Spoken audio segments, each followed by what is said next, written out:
我想问一下大家，平时在处理震动异响的问题，大家都用什么样的工具或者设备？我经常出去跟别人做交流，然后我经常会问大家这样的问题，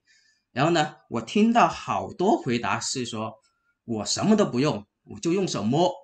我用我的耳朵听，对吧？那如果你用手摸、用耳朵听，你可以解决问题的话，我很佩服你，就是这就说明你有特异功能，对吧？那还有一些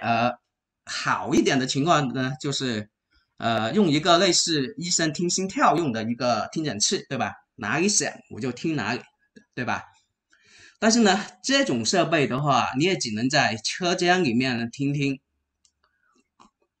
但是对于一些车，它要跑起来才会有这样的震动或者声音的话，你这样的设备没有办法，对吧？还有，你这种设备的话，只能听到声音的大小。那如果你所听的这个位置呢，有好多个部件，假如是，而且它还是一个刚性连接的，有好多部件刚性连接的，那你这样听的话，你能听出来是哪个部件在响吗？假如我这边有10个部件都在转，对吧？那你能听到是哪个具体是哪个部件在响吗？不能，为什么？因为刚性的东西对声音的一个传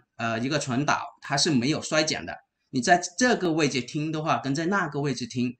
声音的大小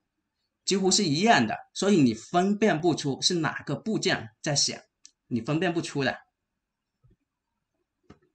那还有一种比较好一点的话，就类似这种，我们叫做底盘耳或者底盘异响探测仪，对吧？底盘耳也是因为有2个耳机，对吧？叫做底盘耳，差不多的叫法。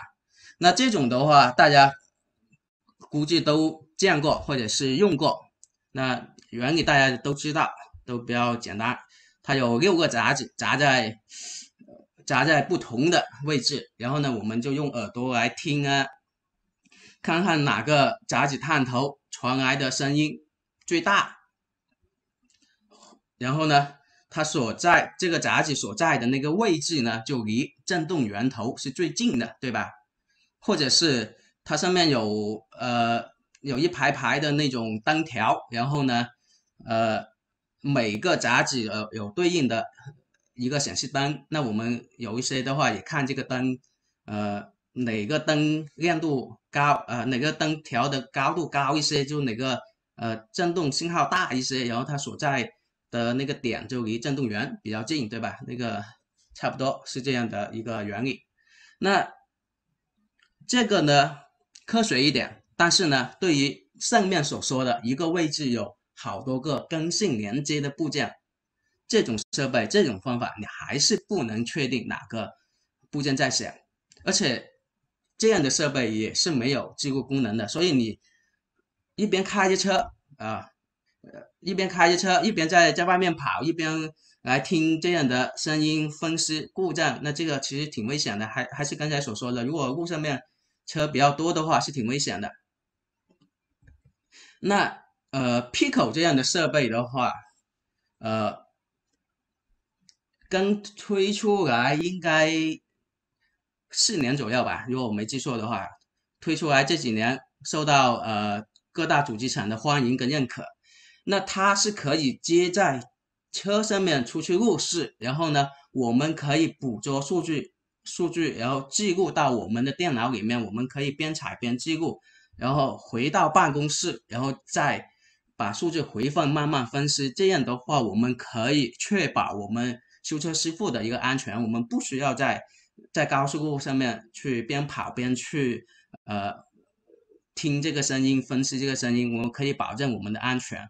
然后呢，对于旋转部件产生的一些振动异响啊，像刚才所说的，